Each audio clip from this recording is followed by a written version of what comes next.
Okay, so welcome to another Cat Conversations. I'm here with Dave Bingham, who has developed a way of healing the masculine and feminine, the rift between men and women in reality, called the 3 tenths.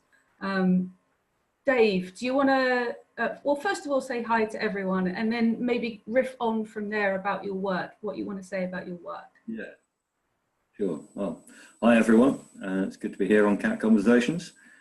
Yeah, the work. I would probably change the word developed into is developing. Okay. I suspect I'll be an apprentice to this work for a long time to come.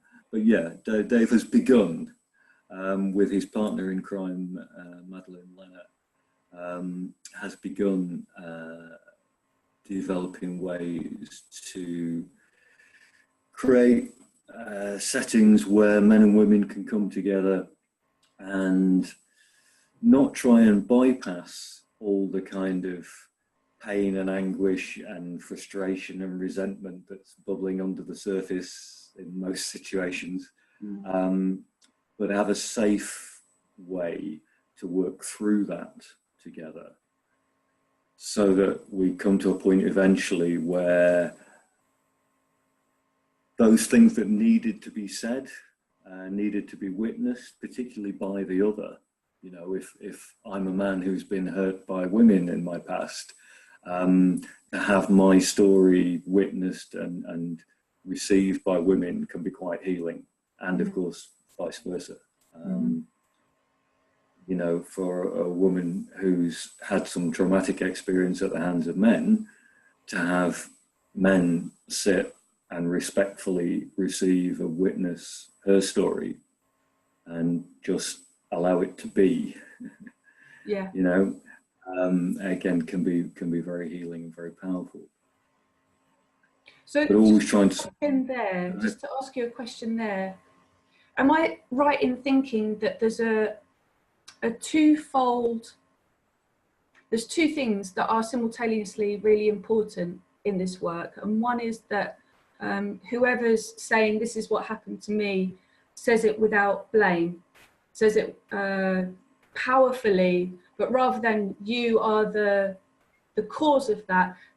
I think I read in the book that you recommended something about it was phrased as someone who looks like you did this to me, and that it's equally important on the other side, that it's just I hear your words and I don't take it personally. I don't feel responsible for what happened, but I hear you and feel your pain.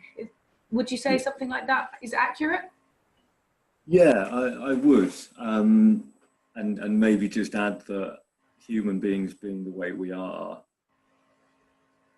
sometimes the edges are a little untidy. Yeah. You know, if you get into your story, you know, of a serious wound, you may set off with those intentions and you may lose sight of them briefly during the process. Yeah. So for me and Madelaine, it's about holding a strong enough container that you can get through those rough edges. You can get through those really intense parts of the process, because they're bound to come up from time to time. But yes, very much the intention is, if you're receiving the message, if you're witnessing, you're constantly saying to yourself, and it wasn't me. You know, I didn't do this, but wow, somebody like me did. This happened. And I'm feeling lots of things right now, and that's okay, but just keep breathing and allow this person to go through this process that is going to be so helpful for them. Yeah. You know? Yeah. And there's support during the program for that person, if it's been really tough for them to receive that message, to go and in what feels like a very safe space say, this is how I felt during that, and it was hard because. Yeah. But I was really moved by, etc. You know, that everybody kind of gets the chance to find their own path through whatever processes kick off for them. I think it's one of the challenging things about the work is that you very much go there intending to help people prise the lids off their cans of worms. And, you know, that's edgy. That's got a lot of raw energy running through it.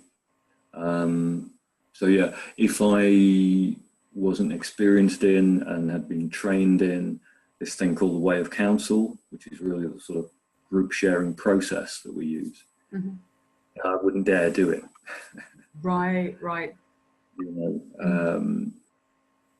You know, I've been around the block a few years, as you can tell from the colour of my beard, and sat through a few things, but I don't particularly anchor the work in any confidence in my ability to hold a strong container in the presence of really strong forces.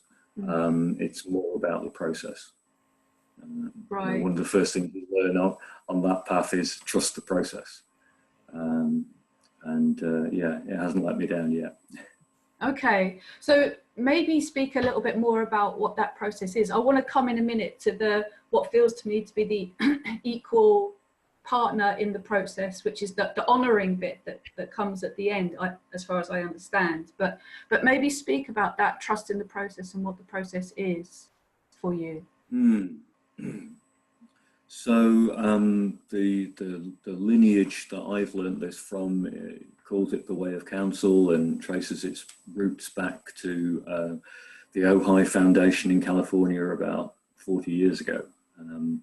But that was really what those people did back then, was really just rediscover, reconnect with a universal human way. And universal kind of human ancient wisdom, but just find a way to kind of package it for the contemporary Western mind, if you like, and make it accessible to us again. So many people will have come across some kind of a circle process, I guess, you know, where sure, we all sit in a circle, so that there's no hierarchy implied in the physical structure. We're all kind of equals. Everybody's voice is equally valid. There's a kind of stress on our shared humanity rather than my role puts me at the top of the table or whatever. You know. A core part of the thing is the concept of a talking piece, often called talking sticks. But I've used tennis balls. I've used stones, I've used antlers, you know. I have a beautiful little wooden heart carved from olive wood that someone from Palestine gave me once that I'll use on special occasions. So the talking piece could be almost anything. And it tends to sort of become a sacred object over time because of the stories it witnesses, rather than it being a sacred object at the start and giving that sacredness to the process. But the idea that I'm dancing around here and I'll try and spit it out is that if you're holding the talking piece, you can speak. If you're not holding the talking piece, your job is to listen as if your life depends on it. And this Way of Counsel comes with 4 intentions, and they're things we aspire to when we're doing this practice. One is to speak from the heart if you're the person speaking. So not what my head is telling me will make me look good, not what I read in a book, not what I think is an acceptable concept to share at this point, but what's going on in me, what's true for me viscerally right now. I'll be speaking from the heart. The second invitation is, when you're listening, to listen from the heart. Now, in the West, in our education system, pretty much everything in our society, we're really indoctrinated with doing everything from the cerebral stuff, you know. It's all cognitive, and we forget there are all the other ways of receiving information and receiving communication in the widest sense of the word. So if we're listening from our heads, we're always trying to categorize the information that's coming in. We're trying to say, that's a thing I agree with, or that's a thing I don't agree with. That's a thing I was taught to approve of, or that's a thing I was taught to reject, or I think that's a good thing, or I think it's a bad thing. I think it's not quite as clever as the thing I just said. You know, we get tied up in all that nonsense. Whereas if we can listen instead from the heart, it's much more of a, difficult to put into words, but a heart-to-heart communication. I experience your speaking from the heart. I experience your truth, and I am able to sense a lot more of the kind of emotional truth of it, and the, you know, forget the kind of concepts and the clever words. I feel you, you know. Yeah. I'm experiencing a little bit of what you're describing having experienced. Yeah. And so much more empathy, much more solidarity tends to emerge. Yeah, I've really witnessed that myself. Having, I'm guessing NVC, nonviolent communication, is a similar way of communicating. It very much emphasizes listening and speaking from the heart. And I've witnessed in myself listening to someone who I know I disagree with, I don't particularly like, I don't find their style of delivery appealing, and yet when they speak from the heart, my heart just opens, and like as you say, I hear you, I feel you. That shared humanity starts to come through in a, I would actually call it miraculous way. It does miraculous things. Yeah, absolutely. Yeah, it really often feels that way. I mean, I've been sitting in those kind of circles with men for over 10 years now. And yeah, exactly what you described, that, you know, when you've done it 100 times with all different kinds of men from all different kinds of backgrounds, some of them you think, I love this guy, I totally get him, everything he says is cool with me. And then the next guy speaks and you think, who is this person? You know, who invited him? Everything about him puts me on edge, you know, and he's just irritated me. And oh, hang on. Oh, where's this coming from? This is coming from his boots. Oh, wow. Respect, you know. Yeah. And you know, the guy who in his delivery might still irritate you at that kind of heart level, you're now kind of loving the guy because he's just being so honest. You know, he's really bringing it. And yeah, there is something miraculous about that circle and that process. I mean, you know, I've had the privilege to use it in a lot of different situations, briefly a couple of times in prisons. And I had a great experience of introducing it to a group of prisoners and a small number of prison chaplains who were working with the prisoners as well. And most of the prisoners dived straight into it and really valued it and really went deep with it. And out of the corner of my eye, I saw some of the prison chaplains sort of going, okay, well, this is for the men and we'll join in because that's, you know, a friendly, convivial way to be part of this circle. But I'm not expecting it to really be to be something for me. You know, it's not development for me.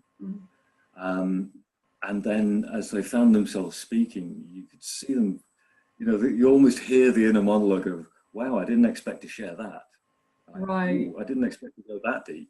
Wow, I feel really vulnerable. But I'm also sensing that everybody else here has put themselves in that same place. So actually, it's sort of, because it's a shared vulnerability, it doesn't feel like a mistake. You know, it feels a bit edgy, but we've all gone to that edgy place together, and wow, you know, we all had a powerful experience there, and we all maybe learned stuff. I mean, the two other intentions I didn't get to. Oh, sorry, yeah. No, you're fine. It's a conversation. The third one is try to be lean of speech. So don't just waffle on. We don't need all the padding. We just need the heart of the matter. But don't edit yourself either. You know, if there's this much important stuff to say all of it. Just don't say the unimportant. But the fourth intention is be spontaneous, which sounds a strange one and takes a little while to get the hang of it sometimes. But what that's saying is don't do the very human thing of rehearsing what you're going to say while other people are speaking.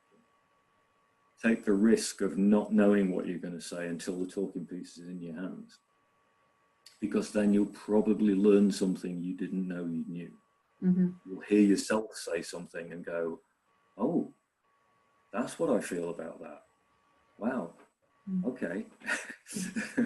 That's new information. I'm going to have to go off and process that. I think I just step forward, you know. And yeah, the four intentions, isn't it? That's much harder to do than you imagine, to not rehearse in your mind what you're going to say. But I find the four intentions, they're very synchronous. They kind of work together very well. You know, whenever you catch yourself rehearsing, there's that motivation of, hang on, actually, I'm meant to be listening from the heart. That's the gift I'm meant to be giving to the person who's speaking. So I'll try and get back to giving that gift. Because when I do finally get the chance to speak, I'll really want them to give me that gift. You know, so for that reason, you find yourself getting out of the rehearsing, and suddenly the talking piece is in your hand, and you're going, oh wow, okay, this is going to be spontaneous, because I forgot everything I was trying to rehearse because I was so caught up in what the last person said from the heart. So yeah, it's got a mystery and a magic to it, and it's a very potent tool. I would say it's the absolute backbone of how Maddie and myself work in the 3 Temps events that we run. But I know you wanted to get back to another point. I wanted to get to the celebration, but actually there's something else that's tickling in my mind. So let's move to that first before we go to the celebration or honouring of each other. And that is about, there's like a macro aspect to it and a micro aspect to it. And the micro aspect that I've noticed in what you've just said is how we're constantly trying to balance masculine and feminine.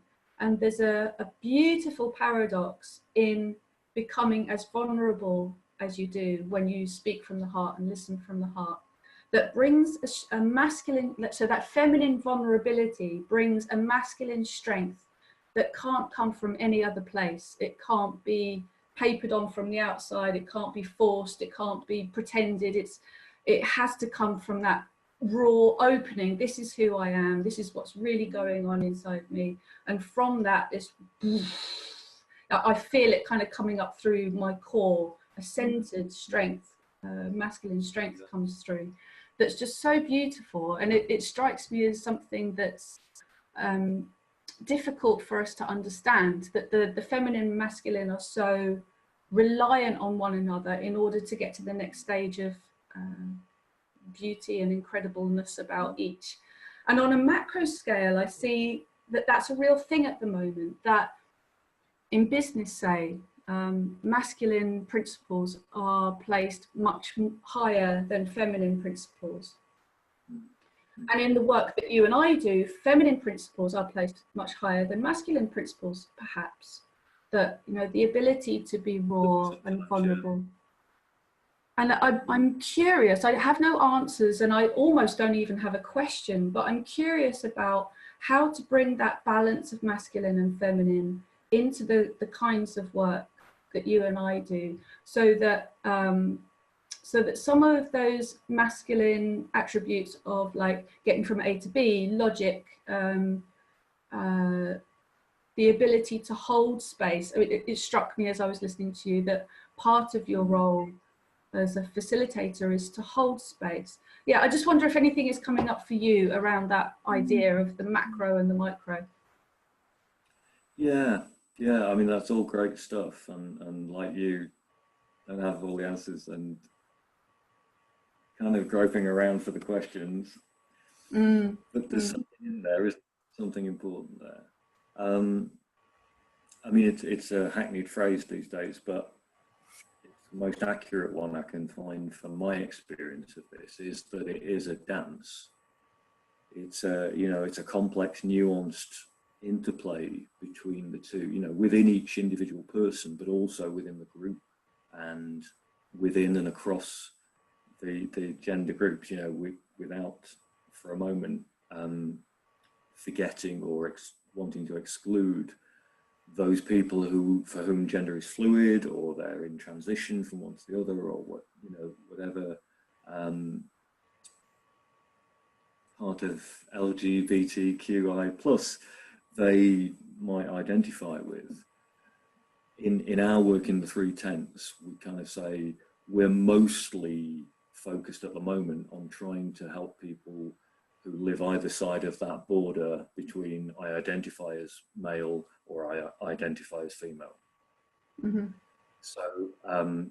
So the reason our work is called the three tents is that we have a meeting space for the men to be just in a male environment for some of the work, and an equivalent space for the women to be just in a female environment for some of the work, and a third tent where we come together. Mm-hmm. So when we think about the macro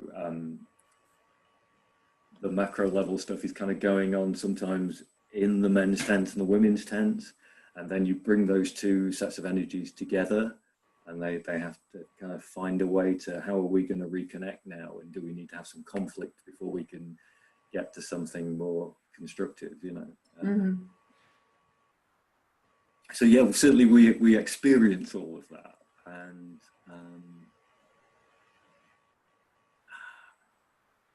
I think another thing that would have scared me out of ever attempting this work would have been the idea that I needed to know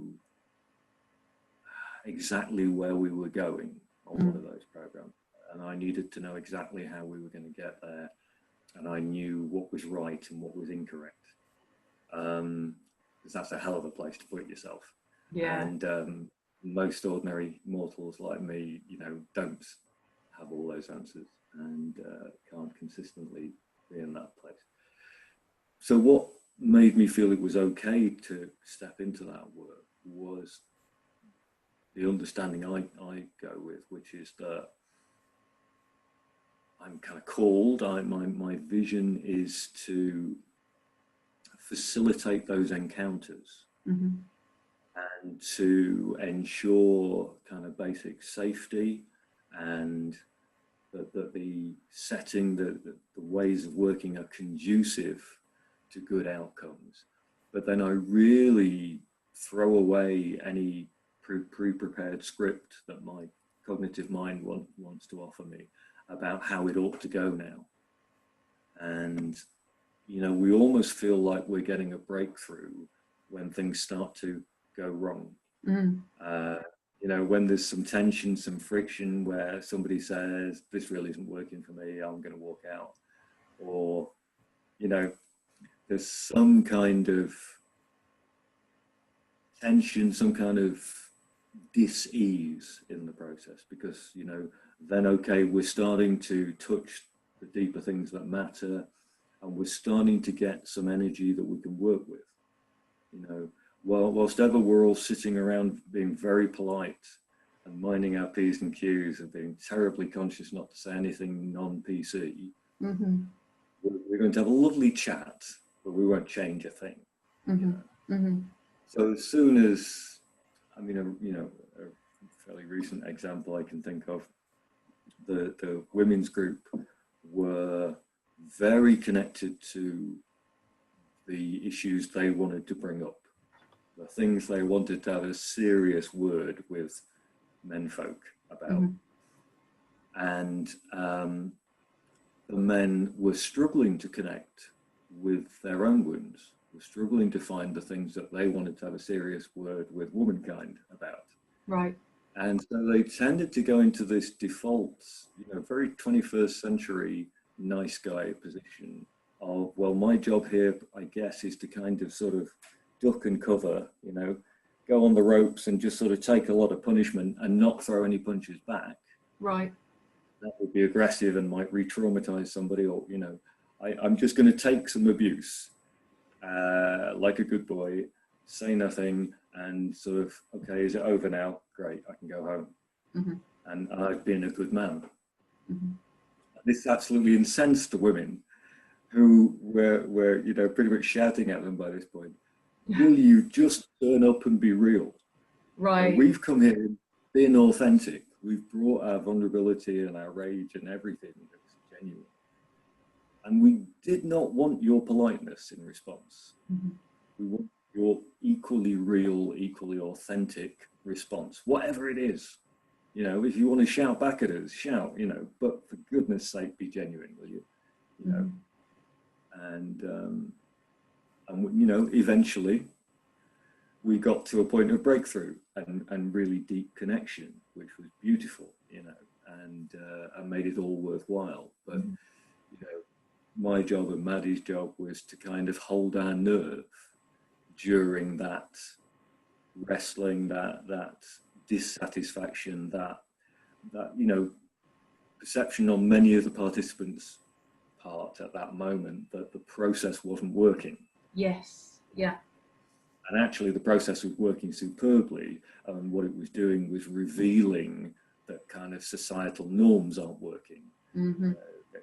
Revealing that our normal way of interacting and trying to communicate with each other was broken and failing us.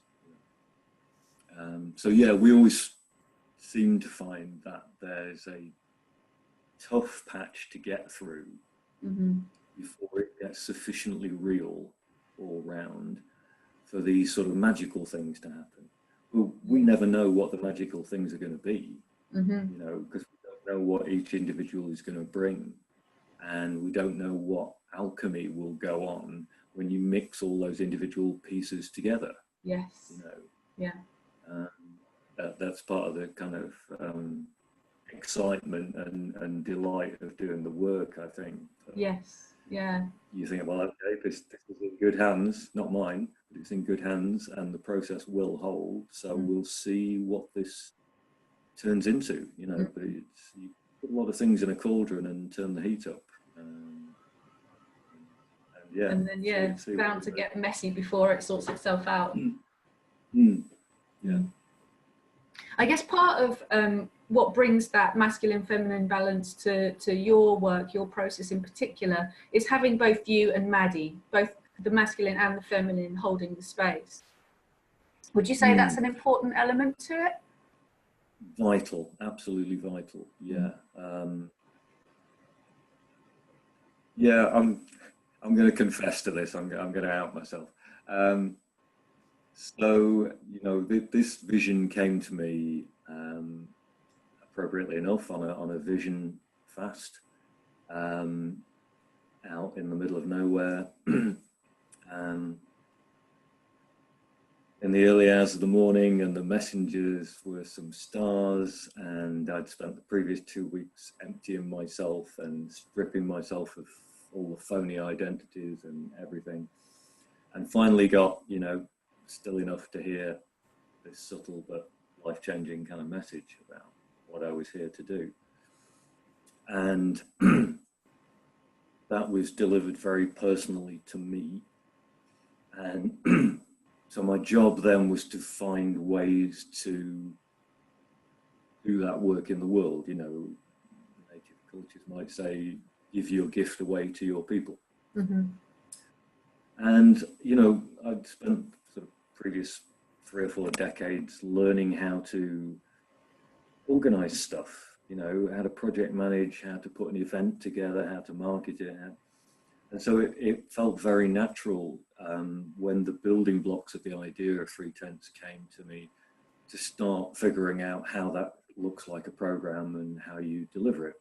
And I started finding men who were doing their inner work and women who were doing their inner work, who were interested in being part of the prototype event. And we got a fair way down that path, with me still kind of, I was going to say thinking, but I wasn't thinking, as you'll be able to tell. I was just assuming that I think, because it was my vision, and because in the past I'd always worked solo, you know, for fear-based reasons. You know, if there's a team of 5 people involved, this could get away from us. You know, what if one of them's flaky and lets us down? Whereas if I do everything myself, I might be burnt out at the end of every event, but at least I'll have felt that ability to control everything, to micromanage everything, and to absolutely prevent failure at all costs. So those 2 things kind of came together in me and led to this very, with hindsight, very stupid approach that I thought I could design it and pretty much script it, and at the last minute find some woman volunteer to lead the women's tent and kind of, you know, execute the women's part of my script. So I'm kind of embarrassed to admit it now. And then it struck me that actually this was bonkers. And, you know, if I rock up as a man and say to a group of women, so this is how it's going to work, and I've designed the whole thing, and I've taken your perspective fully into account, they're going to say, you don't know what our perspective is. You have no lived experience as a woman, so shut up. Fortunately, I realized this before we actually did the prototype event. And I said to everybody I'd engaged with so far, sorry guys, this whole thing's on hold until the right woman comes forward. And then I'm going to take 10 paces back and we will together imagine this thing. Mm-hmm. We will together design it, and we will together script it and do the fine planning. And then we will together co-facilitate it. And then it's got a hope of working. And they could all see, you know, they were probably way ahead of me. They could all see the wisdom in that, so that's what we did. Right.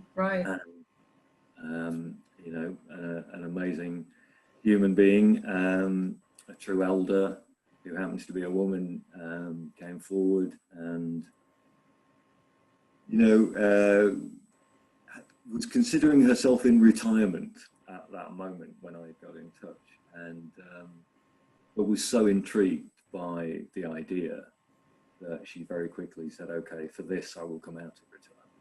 Wow. And yeah, and it's been a real blast working together.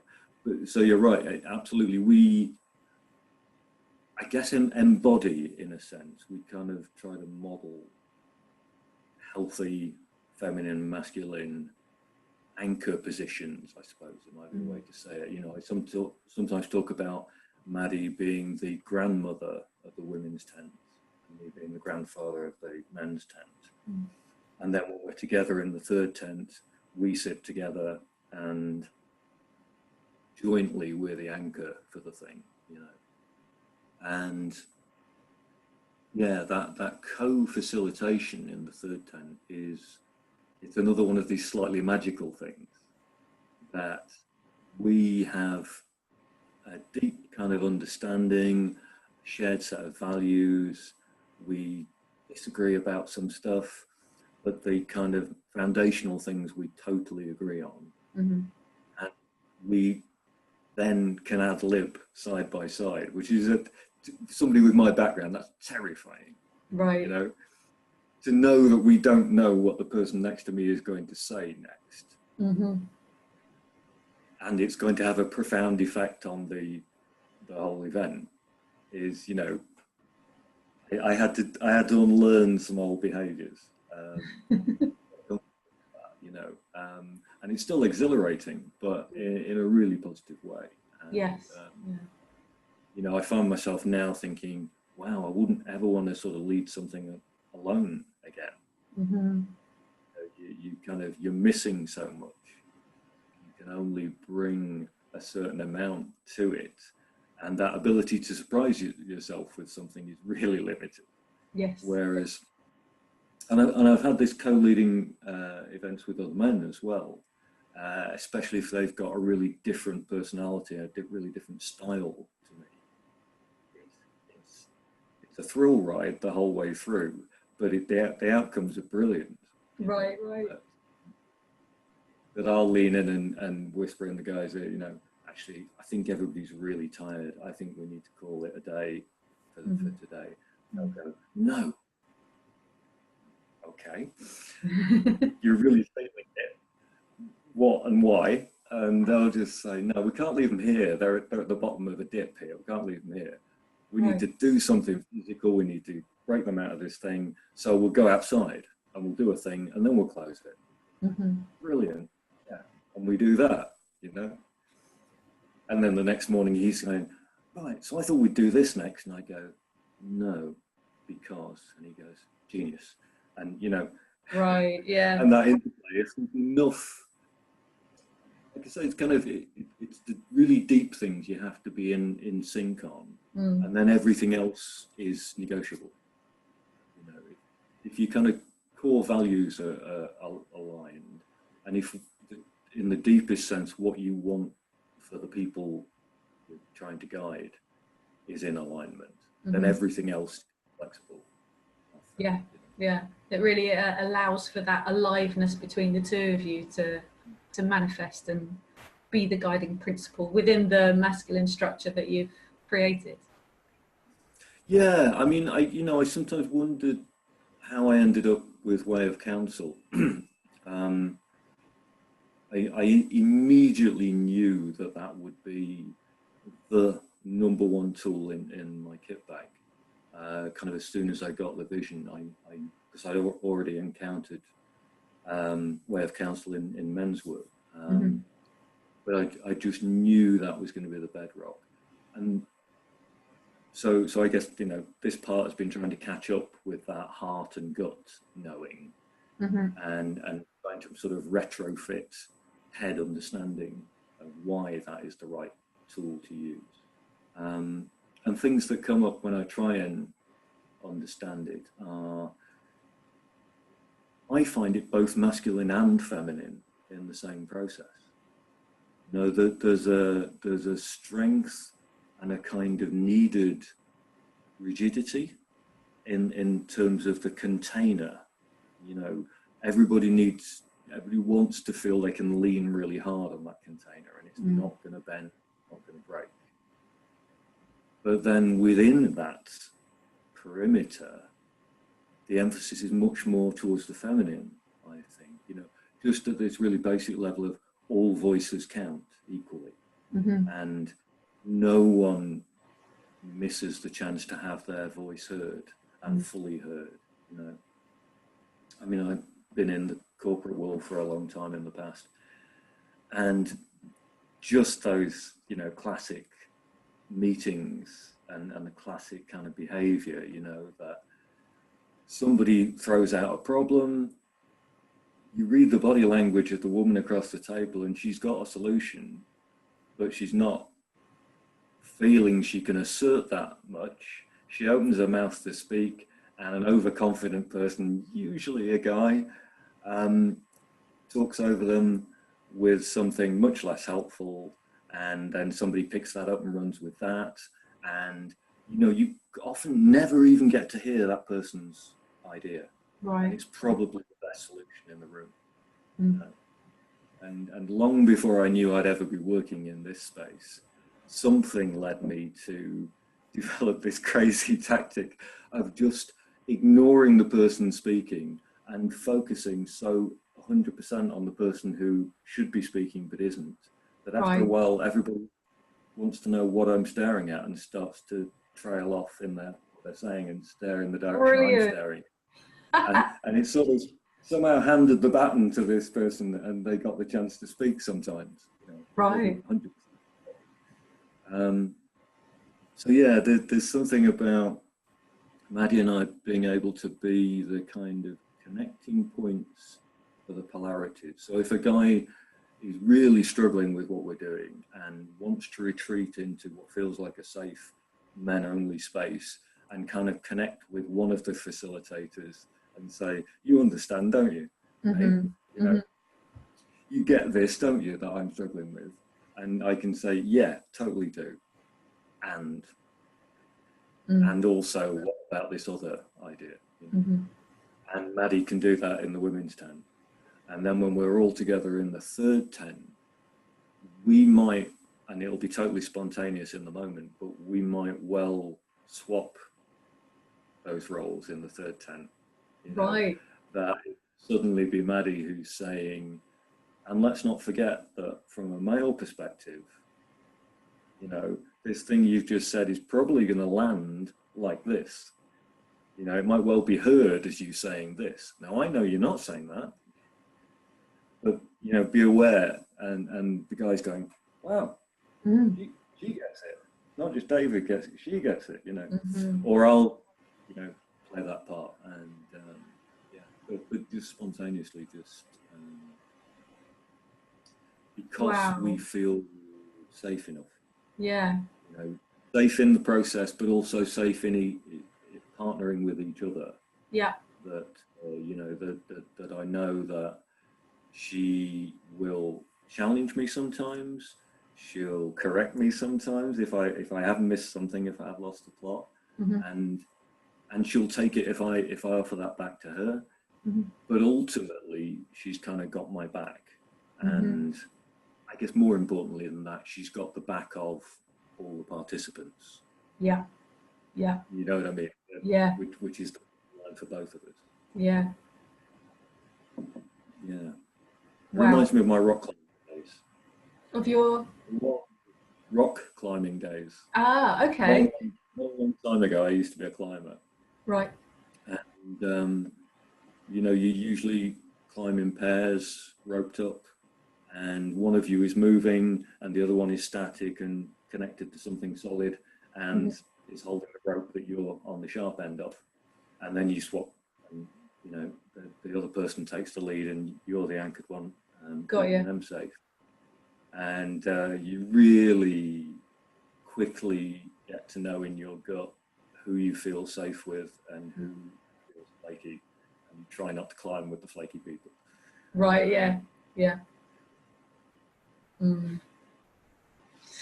So when I rocked up one day to do a sponsored charity abseil off a building,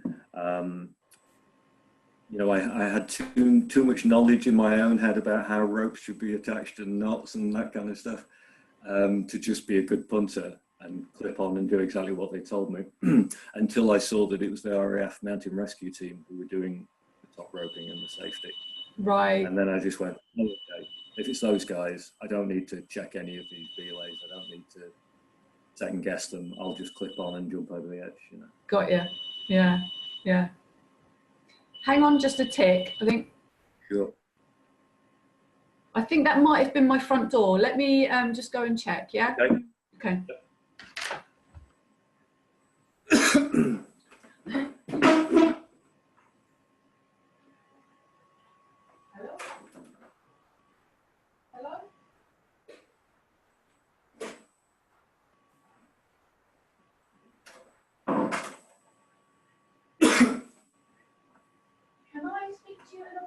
I'm on a Zoom call at the moment.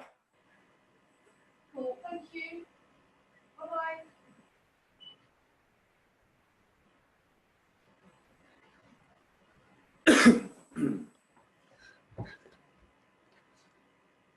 Yep, it was my buzzer. It was the Jehovah's Witnesses. I said, God is going to have to wait. Cool, okay. So you were talking about climbing and having that backup of someone you really trusted. Yeah, just as a metaphor, a simile for how I feel working with Madelaine in this edgy, intense kind of space. You know? Yeah, yeah. Because it is, you know, there's some risk involved in that kind of work. I mean, it's why we ask everyone to fill in an application form before we accept them onto the program. You know, because if somebody's in a very vulnerable place, you can't be casual about that. You can't go in without knowing the background, without knowing what distress looks like for them, and what's the best thing to do if they get to that point to help them. You know, you don't want to even let them get into that stuff if you haven't established that they've got enough support and resources behind them that, you know, when they leave at the end of the program, chances are a lot of stuff will have been stirred up. Yes. And hopefully a lot of really good work will have been done with that material. But you're still going to feel like you've done 10 rounds with Mike Tyson, you know. And if you've got nowhere to go back to, you know, for instance, I could go to my local men's group and just sort of say, wow, I had an amazing experience last week, you know, 5 days of doing this scary dance with the masculine and the feminine and gender and society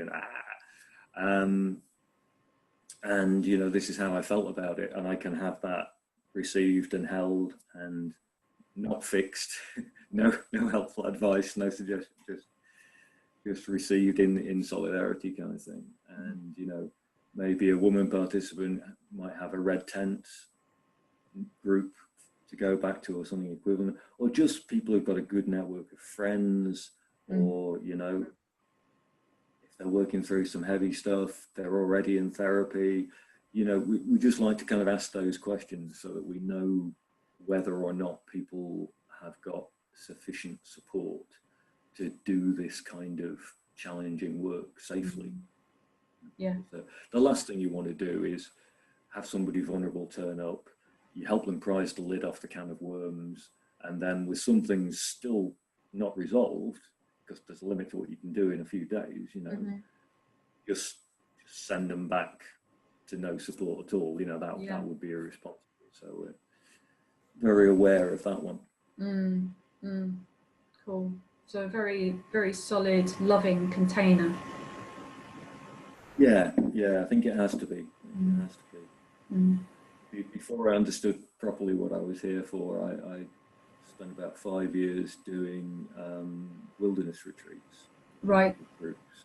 And good training in the sense that you're doing the kind of the same due diligence, I suppose, but in a more physical way.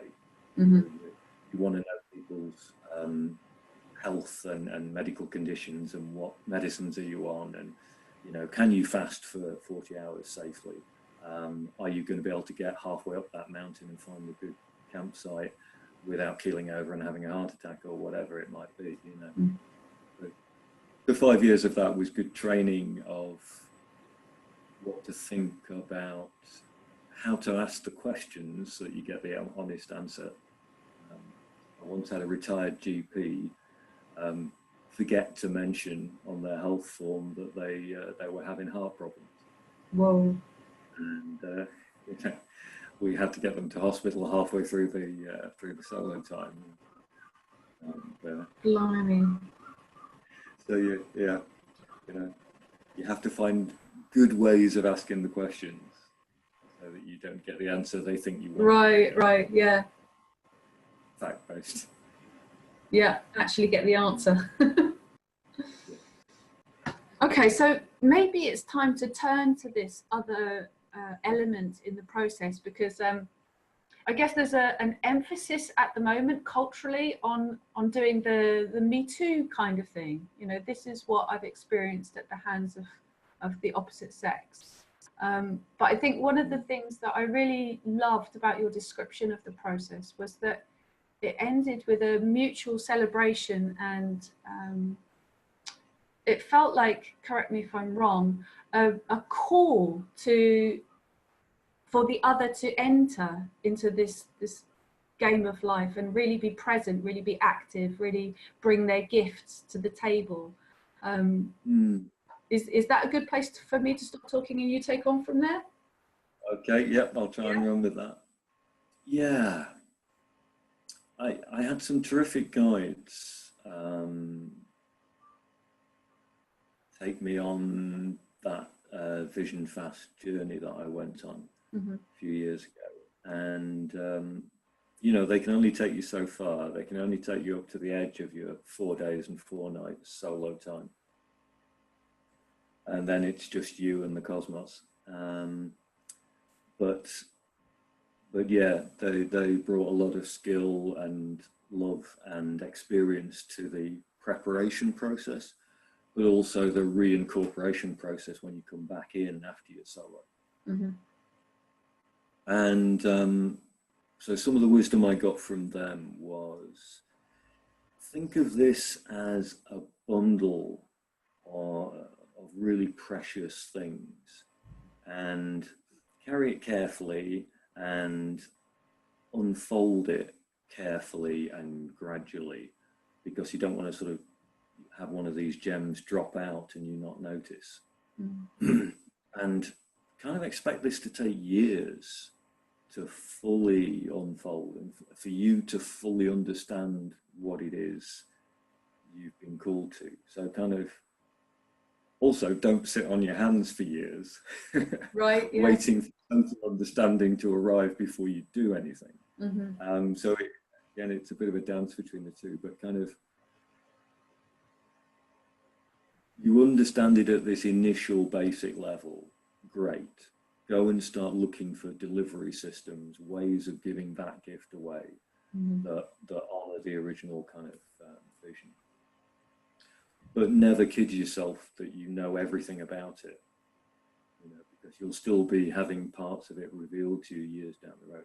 Mm-hmm. Which is a long way of saying, I feel like that second part of the vision is the part I understand least well right now, and I am very much anticipating that part unfolding more. And by the second part, do you mean the celebratory part, or the filling out of the detail? It might help if I gave a very kind of thumbnail sketch of the vision, mightn't it? Yeah, otherwise, great. Everything relates back to that, and kind of, I won't tell you what it is. Because obviously that's the kind of thing you don't just blather on about willy-nilly. But yeah, so what I could say is, I was given two really strong images. You know, these things often don't come in words. And one image had a very powerful feminine energy to it, and the other had a very powerful masculine image to it. And I was completely baffled by these two images, what they could mean, how they related to each other for days. And what came to me at the very end of the last night of my solo was this picture of those two images together and interacting with each other, and an apparent kind of consequence of that, which was very exciting, and it was very, very clear to me that this was the message. This was the gift I'd gone out there to ask for. But it still felt like a riddle, even when I stumbled back in, tired and hungry, and met up with the rest of the group who were questing, and you know, had the time with the guides where they asked lots of really great questions, and everybody else was able to explain their vision quite coherently, right? And have it and you could think, wow, it's obvious to me how you should execute your vision. You know, I'm so jealous, because to me mine's still a riddle. Right. So it was only the next morning when we packed up our camp, and we had about a 7-mile hike, gaining more altitude than I'm fit enough for these days. So it was a long, slow, tough hike for me. In single file, in silence. That's when I was desperate to not have this thing be stillborn in me, which felt like a real risk at that moment, because I had something, but I didn't understand it well enough to do anything with it, to let it be manifest as something. And what slowly percolated through my thick skull was that I was called to be one who would facilitate the coming together of the masculine and the feminine in ways that didn't limit or constrain or alter either of them.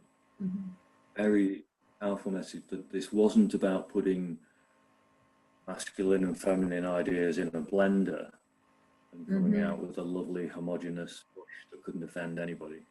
Wow. Much more a sense of there is beauty and power and mystery and the divine in the feminine when it's whole and healthy. Just as there is in the masculine when that's whole and healthy. And they're not there for no reason. They're not there accidentally. They're there, and they're as magnificent as they are because all of that is needed. But then, wow, you can go up another level when you combine them. When they're actually collaborating, then it's exponential. It goes to a whole nother level. And that was kind of written for me again in image in the stars in this night sky. and it spoke of an incredible abundance of good stuff. Now that's about as nice as I can be right now, good stuff. But you know, it's what any grounded, grown-up person would recognize as good, right? And there's to be a real abundance of it.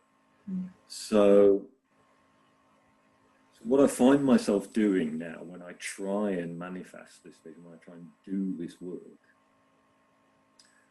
first of all, I realized I'm not having much success finding large groups of totally whole, totally grounded, totally healed, completely mature men or women to bring together to see what alchemy takes place. What I'm finding is ordinary human beings like me, you know, who are on the road to. Yeah. So now, you know, maybe one day we'll do these programs with just the general public wandering in off the street, maybe, I don't know. I know of some people in the States who do something similar, and they'll take it anywhere, and they seem to have a gift for at least starting people on this journey, no matter where their starting point is. You know? So literally just a guy off the street or a woman off the street, they could find some way to engage and begin to improve their understanding of the other and their relationship. But for us at this stage, we're very much looking for women and men who are already doing some inner work.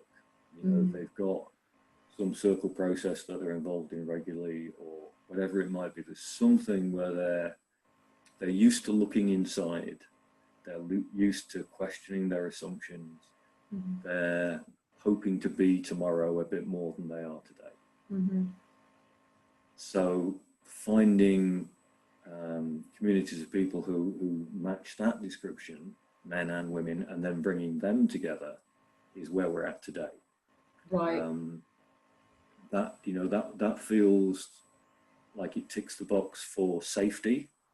You know, that you're not bringing people who are totally ill-equipped to a process where they'll be largely baffled by the process, never mind, you know, struggle to engage with the deeper issues. So yeah, right now I find myself co-facilitating bringing together of women and men who are on the road to becoming whole and balanced and grounded. But obviously, because they've been alive in this time for a while, they've picked up hurts, wounds, resentments, all the normal stuff. And those are a very effective impediment to any progress. So during the 3 tenths programs, we work to give a space for those things to be processed. Yeah. For those, which I guess is kind of what you were summarizing as the first part, the first half of this work. So, yes. So that at the end of it, we come to a place, yes, and there is some celebration, and what we find so far that we're celebrating is some kind of breakthrough, some level of, and you know, it's different every time with each new set of unique individual human beings, but some level of, I see you in a way that I couldn't see you when I walked in here at the start of the week. I get why you do that thing now. I felt seen when I explained why I do this thing. I felt like you got it and you received it, and you let that be my truth, you know, and you let it coexist alongside your truth, even though there's some tension. And we all kind of broke through to some place of, wow, yeah, we're humans, aren't we? All of us, we're all humans. And yes, we've got this bit of specialization going on, you know, we're kind of in these subgroups within that, but I mean, if you go out and look in nature, you don't find this level of conflict and energy expended in futilely fighting between the male aspect of any species and the female, you know, species that have that gendered concept as we do. You know, typically in mammals like us, you know. Yeah. There is way more cooperation and collaboration for the success of the species, and usually, of course, also success of the entire planet. You know, that it's all contributory to the greater whole. And we seem to have got bogged down in this kind of trench warfare that is kind of hugely damaging to us as individuals, as society, and indirectly hugely damaging to the planet and all life. Yeah, yeah. So yeah, just at the moment, the kind of the what we hope to break through to, and what we then honour and celebrate at the end, is some significant step change in understanding, solidarity, compassion. And often with kind of undercurrents of those same things kind of being mirrored within individuals, you know. So sometimes, you know, you might have a guy go, okay, I'm willing to sort of talk to the feminine within me now. I'm willing to give that some place. I was brought up to reject it, shun it, beat it out of myself, whatever, you know. But I see that that's crazy now. Yes. And, you know, so I'll look for ways to encourage that and see if I can become more balanced within myself. But I get, it's probably fair to say that that's a happy byproduct often. But I think probably our focus, Madelaine and myself, our primary focus is more at the group level, more at the gender level. I guess because we see the current gender warfare is so destructive. Yes. And until you can move past that, there is no hope for this kind of collaboration of the healthy I was talking about a few moments ago, which is my current understanding of the second half of my vision, if you like, the part where the feminine and the masculine do this dance together, where they're not changed and they're not limited. They're able to both fully be themselves and without any cost to the other, you know, because as we know, all of us to our cost, the unhealthy, the immature masculine is usually pretty damn destructive to anything around it. But the healthy, mature masculine is nothing of the sort. You know, it's life-giving and life initiating and engendering, and you know, and as wonderful and as necessary as the mature feminine. You know? So, in order to break through to that point, and then wonder and look forward to finding out what could be achieved when you get there, you know. I have a friend whose calling is different but kind of complementary. I guess all true calling is complementary. This guy's real focus is to see Way of Counsel happening in every town and village in Europe. Wow. Yeah, you know, start with the small stuff. And he works full time facilitating that, building that, making that more probable. And so, you know, and again, this is only my cognitive faculties working on this. There's probably a deeper, richer answer waiting to be discovered. But the beginnings of what I can imagine is his vision starts to take root in a place, and the fullness of my vision starts to take root in a place. And what would you do? Well, if everybody has, not everybody, if a decent body of people have learned Way of Counsel and are starting to think like a circle, starting to have that sense of community that comes with that, and the men and women in those communities have done the necessary work to get all the baggage and the wounds and friction out of the way, and see each other and value each other and honor each other and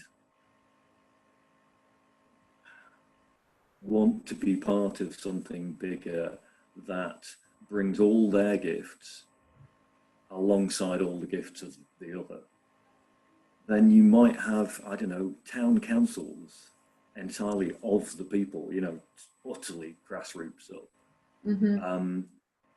working together in Way of Counsel, working together using the amazing gifts and strengths and powers of the healthy masculine and feminine, without any of the baggage getting in the way. Kind of, what couldn't you achieve? You know, what problem, local level, could you not come up with a brilliant, wise answer to? I think, you know. Yes, yeah. And a really balanced answer as well.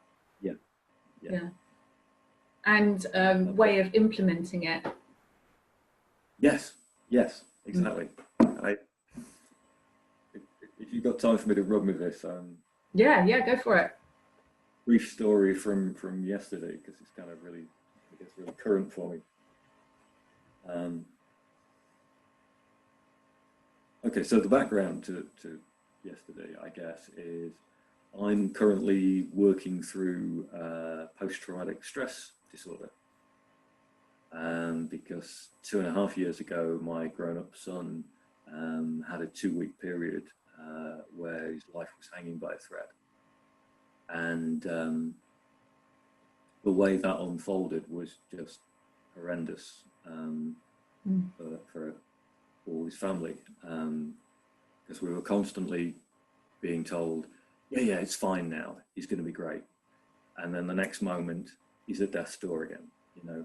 And so our bodies learnt to never breathe out, to never relax. Right. And it took me a long time to realize that this had had a sort of lasting physiological effect on me, that, you know, my body's still pumping cortisol and adrenaline, stress hormones in. And so I'm kind of like a mild version of a returning soldier from Afghanistan or Iraq or wherever, you know. Hyper vigilant and if I'm not on the case, super irritable, super thin-skinned, unable to sleep, etc. So I'm kind of working through that with a good therapist who specialises in trauma. And one of the things that's emerging is that I've got a very strong set of learned behaviour that is tough on myself. That is a kind of,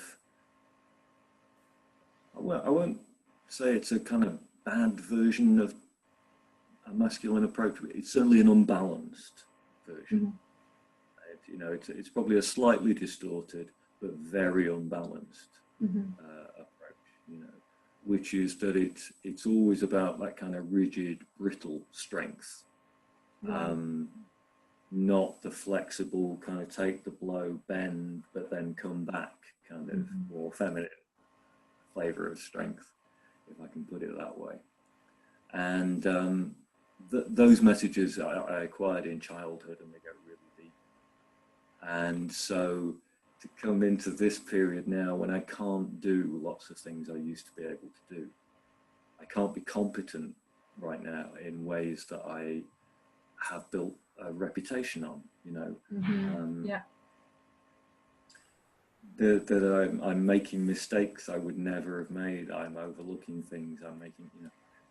So I fail now in ways that I never used to allow myself to, and it's great. And you know, it's going to go to a good place. But what I'm trying to learn with the help of other people is to allow into that situation so much more of my feminine, you know, with this much greater capacity to be in the presence of the unbearable and somehow bear it and somehow endure and still come back and still have love as a response to it all, and so on, you know, to not disappear behind armor. And you know. So yesterday I gave myself the gift of a full day in the mountains. And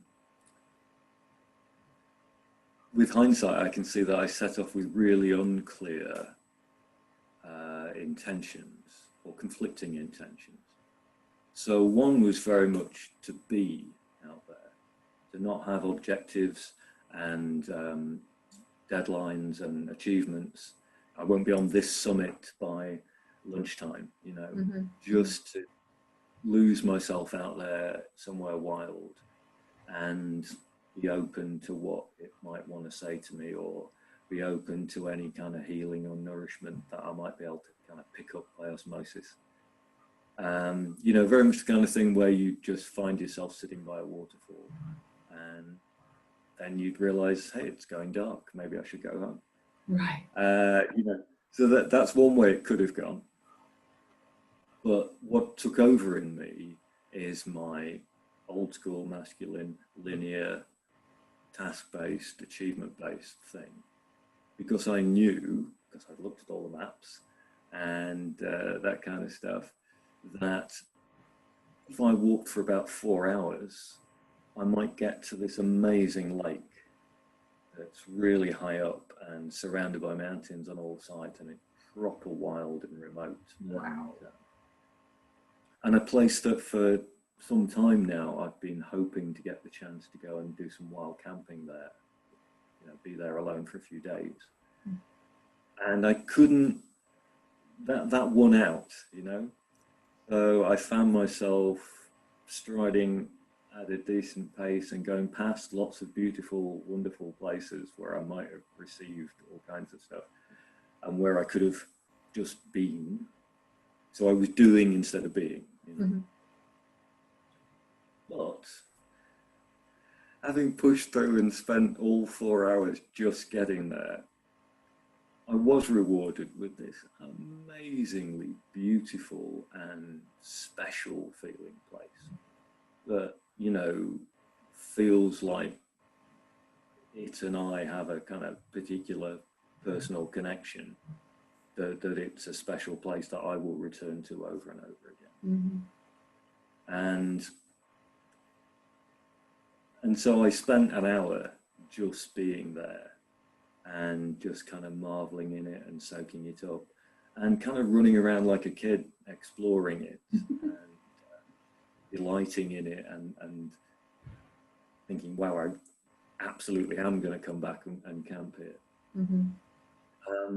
So as I wandered back down, kind of noticing all the aches and pains in my old body and how it was going dark now and I still had a fair way to go, and how I really hadn't done that gentle, just sit and be somewhere thing, you know, first and foremost. So I guess what I'm trying to say badly is, so that masculine imperative of action, of we have a plan and this is how to implement it, got me to that amazing place, and nothing else would have. And when I got there, thank goodness I was not so stupid that I didn't switch out of that masculine mode into a receptive being, not doing, more feminine mode. Really soak that place up for an hour. You know what I'm trying to say, don't you? Yeah, but we need both. Yes, yeah. And there is no right or wrong. You know, you could have chosen to amble around and be the whole day, and that would have been correct in some beautiful, magical way that we don't know about. And just getting there, using your masculine to just get there and then soak up the magic was correct in a way that you now have experienced because you did that. But yeah, I totally get what you're saying, that both are needed. And you know, there will be days when one rightly leads and the other takes a back seat, but whenever you find yourself stuck in one mode for, you know, too long, it's time to question and reset. And that's a dance I'm learning. That's a journey I'm definitely on at the moment, and Totally. Yeah, I really get what you're saying about it being a dance and about it being ongoing. You know, in the last year, I've had a massive epiphany about I really need to focus on my masculine more than I ever have done before, because not doing so is not getting my gift out there and is keeping me small, and who am I not to do that? And then also with everything that's happened with my mum and her passing, and the kind of massive circle of events that have come to completion with her death, there's been a huge dive into the feminine, and how to hold those two is really, it's not easy. It's not clear to me in each moment how to be utterly committed to my masculine purpose and utterly committed to my feminine sensing, holding, feeling, taking, you know, being with myself in each moment. So yeah, I really honor that journey that we're all on to discover how to take care of ourselves and our loved ones and our communities in a balanced, harmonious, danceful way. Yeah, yeah. I was wanting to ask you actually what your view is on that aspect of it.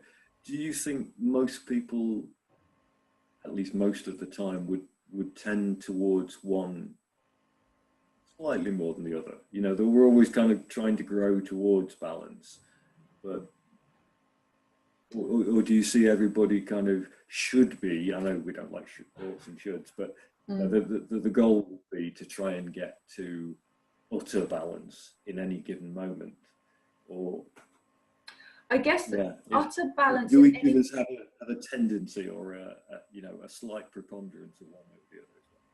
I know I do myself. I feel that as a woman, I'm very feminine in that beauty is very important to me. Being seen is very important to me. Dancing through life is very important to me. However, as a woman, I also have very strong masculine traits in that I really appreciate order and structure. And if things go awry in an unexpected way for me, I struggle with that. I'm quite minimalist. So that's something it goes against your classic feminine, if you like. In terms of my sexual energy, I'd say I'm very feminine. I'm very receptive rather than active.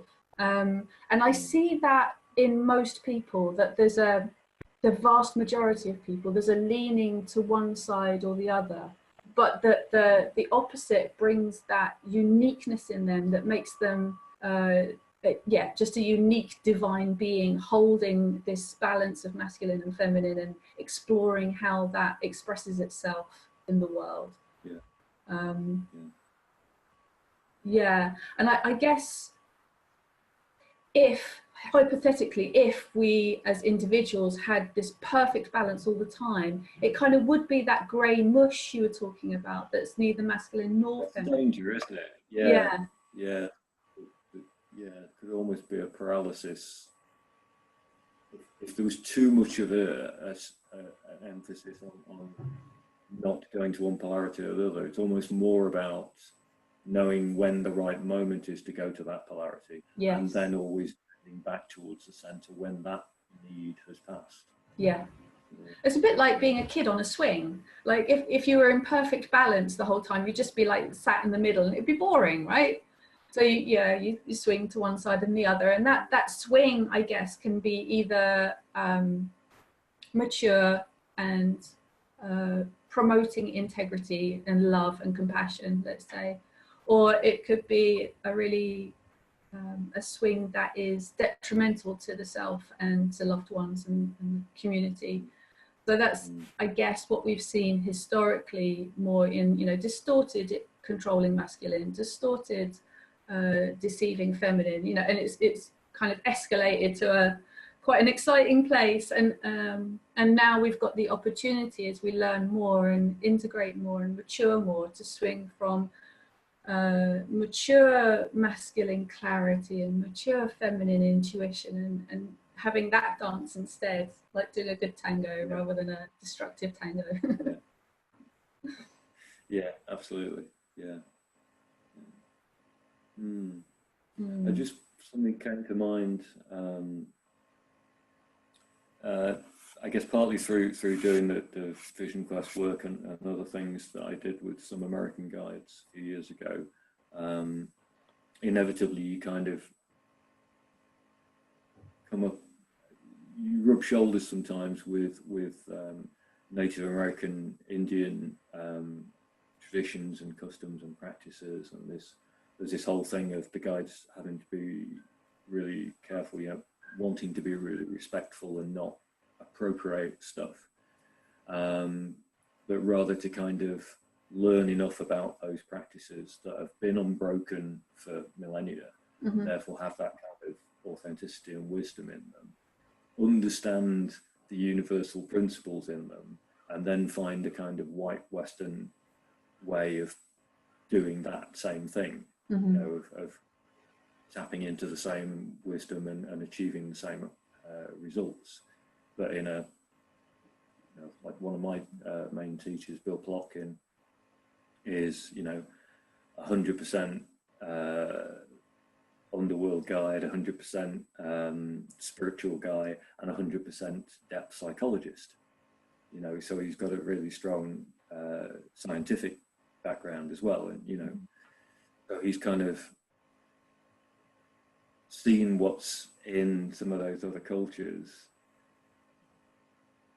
seen it through a Western mind, and then actually gone back to the root, which is what you find in nature.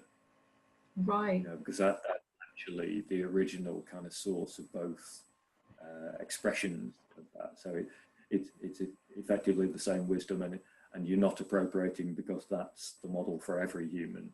You know, it's what we lost our way and strayed away from, you know, in the West, that we've lost all those practices and those customs for hundreds or thousands of years, and starting to rediscover the need for them and the ability to put them together. Sorry, the reason I got into all that was that when I first started reading some stuff about indigenous cultures in the Americas, what they would call Turtle Island, at first I kind of thought, well, I can sense all the wisdom in there, and there's a lot of beauty about this way of life, and it's really great. But it looks a little bit patriarchal. It looks a little bit misogynist, doesn't it? And then I kind of dug deeper and read further, and went, oh, okay. Because I stumbled into this thing, the Great Law of Peace of the Iroquois Nation, apparently quite influential on the white American Constitution when they needed to write that in the 1700s. They kind of stole a lot of wisdom from the First Nation people in that respect as well. But in there I discovered that, yes, the men had all these kind of roles and job titles. You know, you might be the such and such chief, or the hunting chief, or the war chief, although they had a different definition of war, much healthier definition than ours. But you were appointed to those positions by the elder women. Yeah. And if the elder women said you'd lost the plot, you were stripped of that role. And, you know, the entire community would kind of go, "You've lost the plot, mate. You've got some serious, you know, atoning and work to do to re-engage with humility and wisdom, and, you know, get connected again to the source wisdom." So really, and it's one of the few examples I've seen in the world so far, you know, you can actually point to a historical fact of it. Yes. Where a community is running on these principles of what is the feminine kind of stronger at. It's that sensing on all the wavelengths, what's actually important here, what's the right way to go forward from here, and what's the masculine, you know, really good at. Okay, if that's the wisdom, how do we make it so? Yes. How do you build one of those out of what we've got? You know, and so it was that in action And of course, if you grow up in that culture and you understand how it works, it's woven into the fabric that the women are respected. Yeah. And you know, they have this huge position of authority. You know, I mean, our words let us down a bit because they're not quite nuanced enough, but you know, yeah, that they have a place, and it's an important place, and it actually steers the whole ship. Yes. Yeah. And the men have their role, and that's important, because without it, you know what should happen, but it never happens. Yes. You know? Yeah. And exactly. Yeah, it's an ongoing interest of mine, coming from an anthropological background.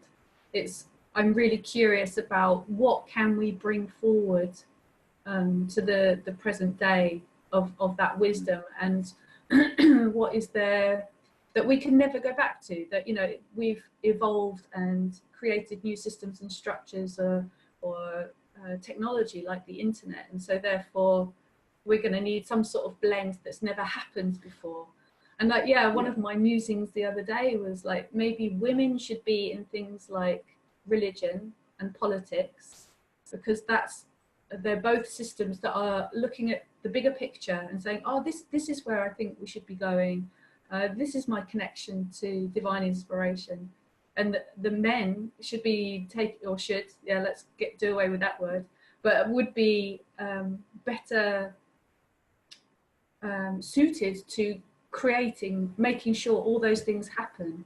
You know, the military, even though like you say, our definition of war is very different, so our definition of the military is very different, but those protective structures, the police, the law, I guess politics in a way, because that's kind of split into two aspects, isn't it? Creating policy and implementing policy, but government. What would our society look like if there was more balance there between masculine and feminine, in terms of, I see this big picture, I think this is the direction we should go in, and then on the other hand, okay, let's make that happen. Yeah. It's interesting to me how men tend to end up with the titles, but that if you perceive that as patriarchal or misogynistic, you can sometimes miss the more subtle structures that are underneath. I almost find myself wondering, and I have absolutely no clue whether this is true or not, but I wonder if in that Iroquois society, the men were given those titles because if you have, in effect, given the bulk of the decision making, you know, the direction setting, the big picture stuff, the strategy, to the women in the culture, maybe a need for the men to just know that they're respected. Because, you know, I guess once you fully get your head around the fact that it only functions if it's together, collaboration.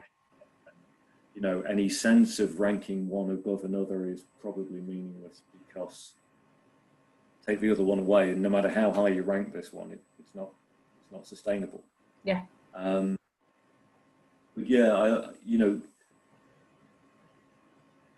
if a less mature pair of eyes looked at that society, they might say, well, the men do as they're told, and the women have the authority, and maybe it's a counter to any of that feeling creeping in, that there's some kind of visible honouring of what the men bring, because it could be perceived as a lesser calling, as an under role. Yes.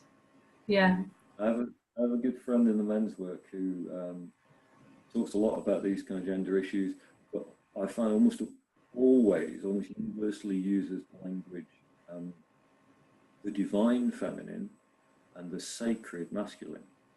Right. And you know, if you go to the dictionary about those two, what that seems to be saying is that the feminine is of its nature, you know, God, and the masculine is set apart for, is dedicated to the service of the divine. Right. You know, sacred, holy, you know, are things that are, you know, like the priesthood, you know, we're supposed to be, you know, it's set apart to the service of the divine, you know, not equivalent with, you know, it. And sometimes I think we see that going on in society at the moment, certain corners of society, where there's a tendency to tell women, wherever they are on their journey of maturation, that you're a goddess. Right. You know, have you got a uterus? That's it. You're divine. You know, no further work necessary. And you know, and I personally, I find that, you know, as unhelpful as the routine, almost invisible giving of power over to immature men. Yes. Yeah. You know. Although I guess you could argue that we're all gods and goddesses, in that we all have that sacred spark, if you like, in our hearts. So maybe there needs to be more gods rather than fewer goddesses. Oh, sure. Yeah. Yes. My preference would be to bring them both up to the same highest level, rather than try. You know, I'm trying to say, like, if sort of what seems to have gone wrong in our society for a long time is that you've taken men who haven't done their work and allowed them to get to positions of authority where they are doing the thing that actually calls for much more of the feminine, i.e., you know, the big vision, setting the strategy and the direction and stuff, and all the how do we get it done stuff as well. And when they haven't done their inner work, that's going to be a nightmare. That's just going to be so destructive, you know. Because I know as a man that that imperative to action is so strong. You know, if you don't give us something wise to do, we'll just do something. Right. You know, we'll do something else just because we have to do something. And so it's really important that we get that wisdom into the process. Because we're terrific at getting the right thing done, and we're terrific at getting the wrong thing done, you know. And that steering, we'll just do the nearest thing, but we'll do it to the utmost. You know? Yeah, but it seems to me it's kind of like has the potential to be equally unhelpful to say to somebody who is currently exhibiting most of the kind of distorted, immature versions of the feminine, as you know, in your body graphic, most of which I can't call to mind right this second, but you know the ones I mean. Yes. You know, the kind of victim persona and you know, when's somebody going to fix this for me, and entitlement, manipulation. Thank you. Yeah. So if you take that level of immaturity and tell the person that they're a goddess, already, and you know, I can't see many good things happening as a consequence of that. Yeah. In fact, I would go so far as to say that we're seeing a lot of negative things happening on a macro scale at the moment through exactly that. Would you say, with like Me Too and stuff? Yeah, it's sort of like Me Too going, the pendulum swinging too far into the kind of thing you mean. Yeah, victim culture, and there's a a thing about if a man is accused, then the woman must be believed, which, you know, makes sense in a small way, in a limited circumstance. You know, if you're a counsellor, for example, and someone is coming to you saying this happened, it makes sense to me to believe in the first instance. But in terms of men's lives being ruined by such accusations, even when they're found out to be untrue in the end, you know, it feels like that abandoning due process. Yeah. I guess it's almost inevitable, isn't it, that because, as we keep saying, you know, how these polarities are meant to work is so interwoven.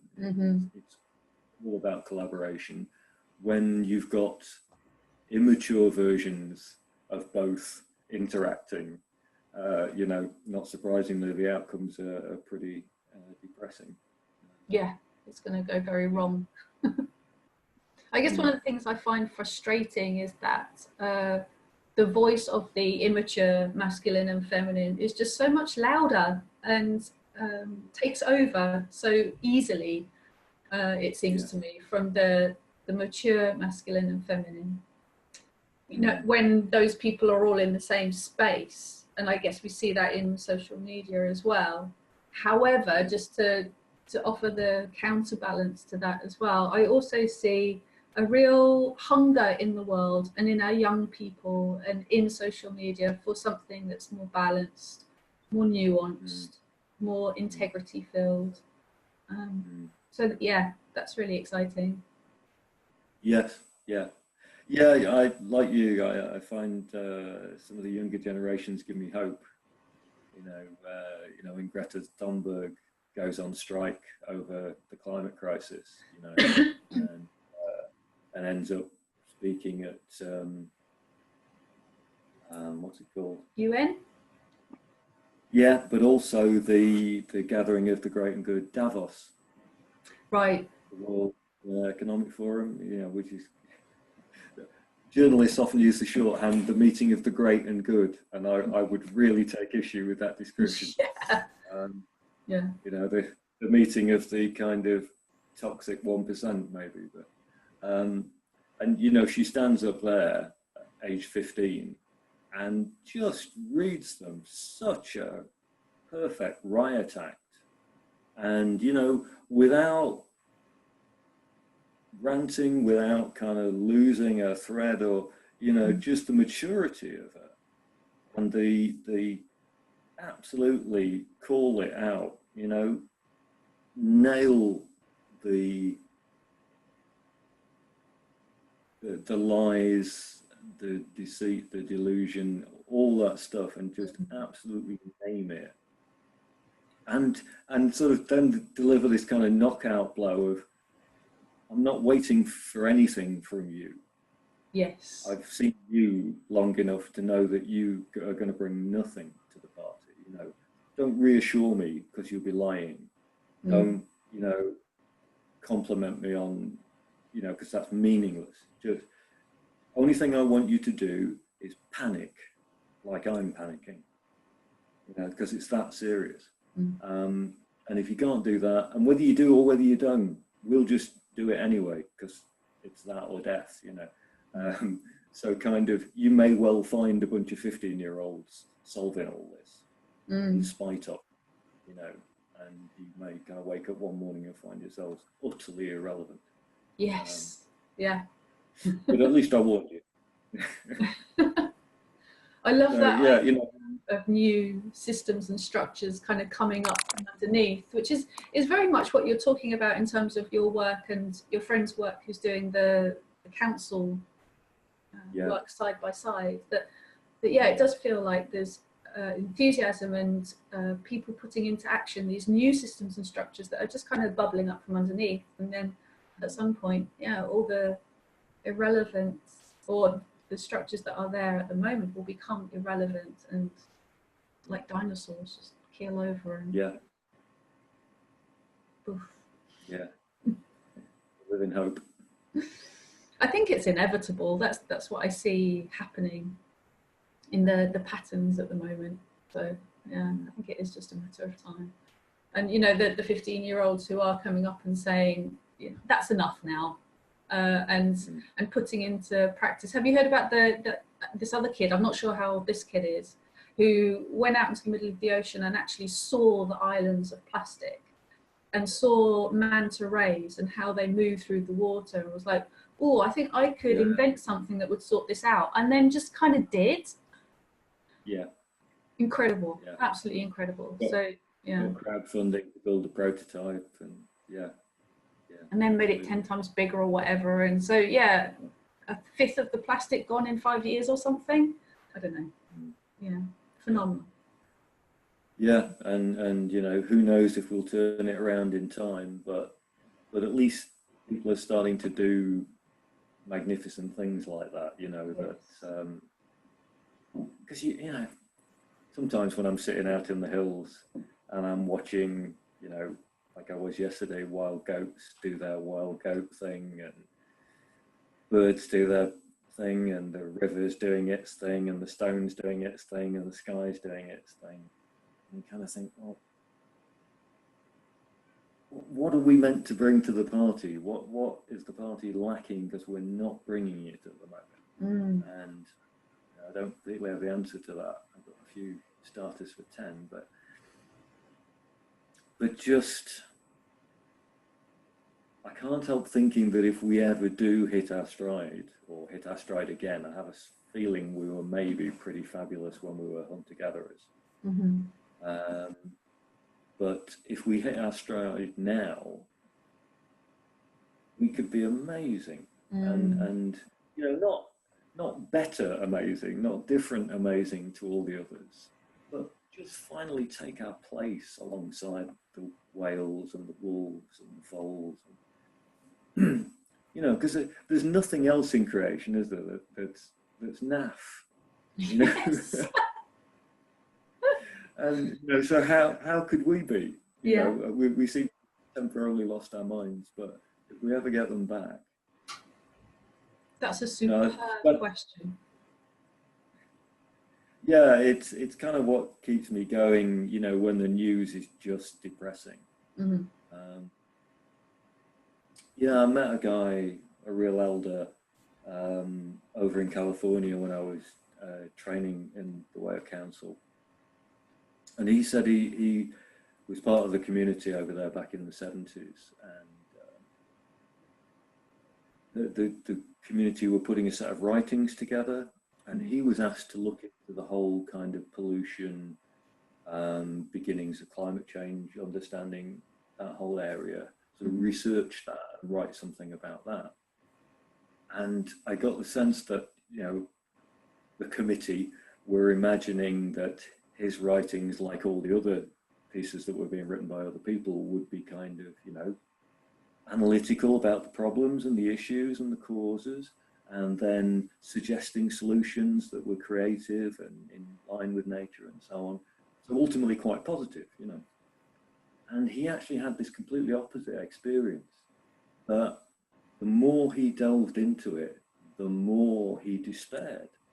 Right. And it's moving even to just recall it, but you know, he kind of looked me in the eye and he said, I lost all hope.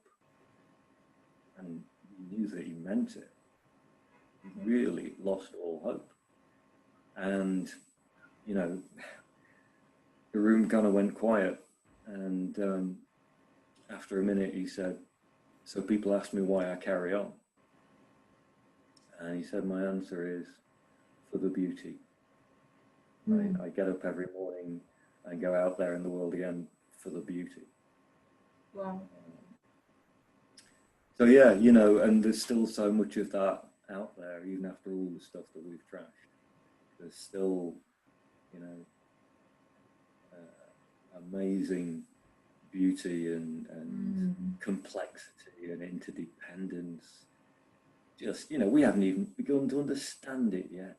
Yes. You know, I grew up in the 20th century listening to people like David Attenborough. I mean, God bless him. He's got with the program in the end, and you know, sooner than a lot of us. But the tone of nature documentaries in the 70s, 80s, 90s, you know, was so, we're loftily above all this. We're separate from all this.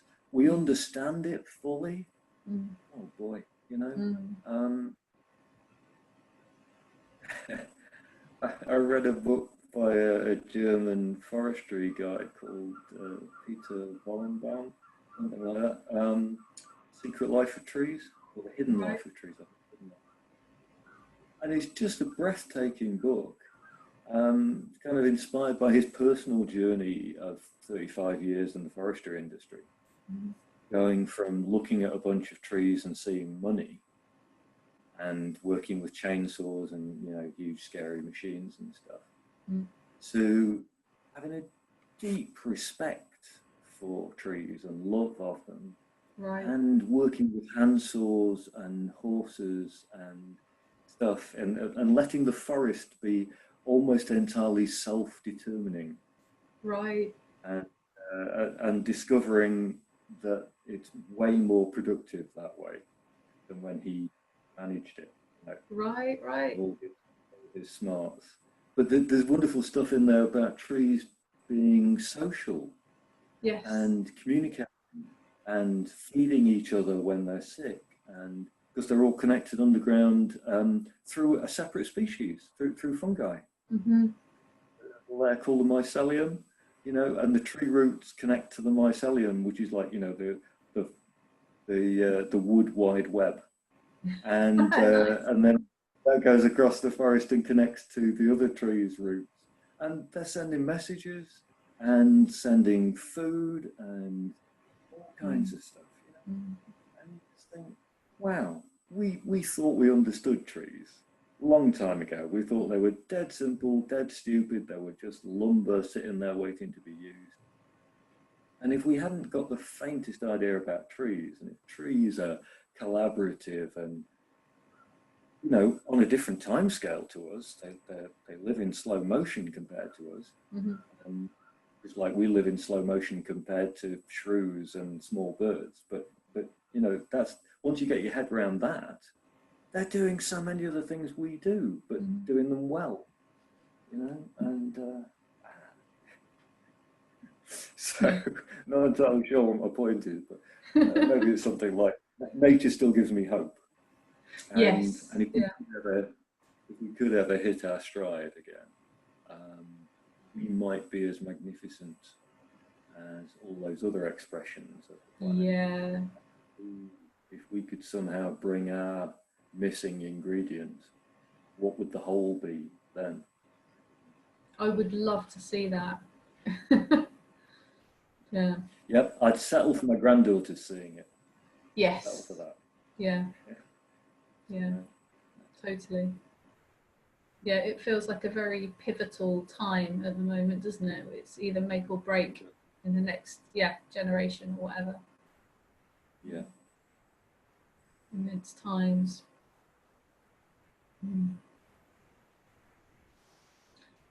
Super cool. That feels to me like a really good place to sort of bed down and say, conversation well had. I feel like I've got a really nuanced, complex idea of your work and what inspired you, what led you to it, and what it is, and the questions, if nothing else, that we pose towards the planet as it comes to this point of big decision time. Are we going to stay on the planet, or are we going to rub ourselves out?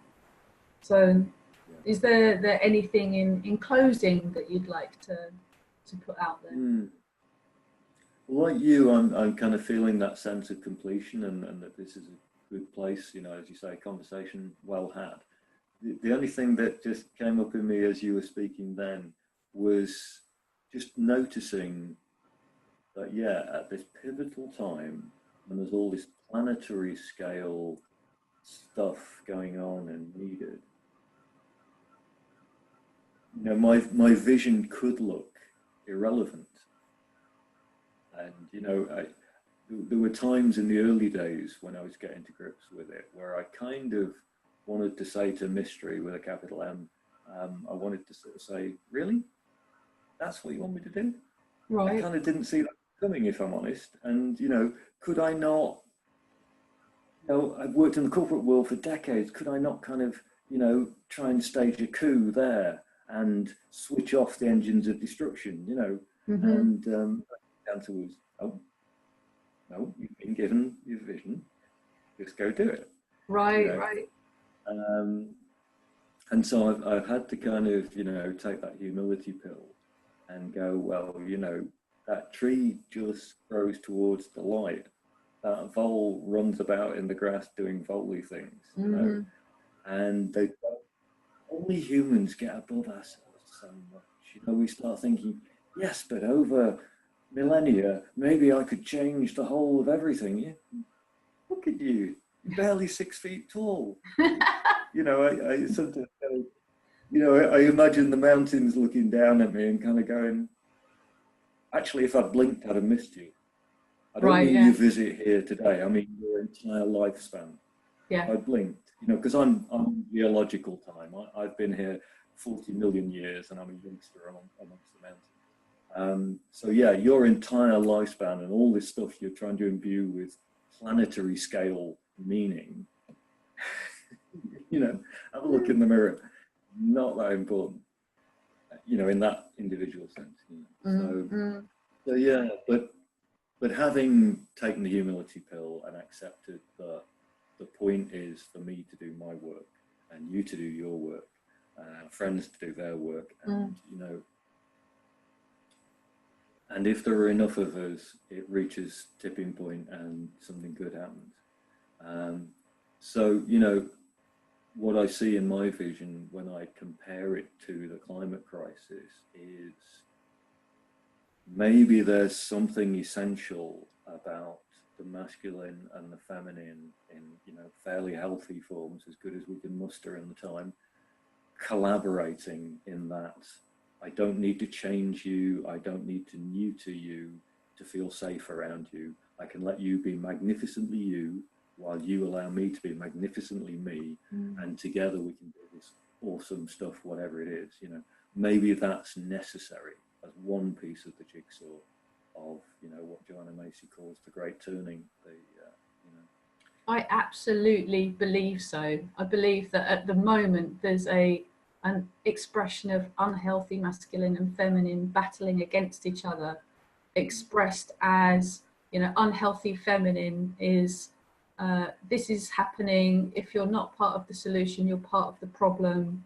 And unhealthy masculine, like, I don't believe it's happening, and anything that's pro-environment, I'm not going to pander to.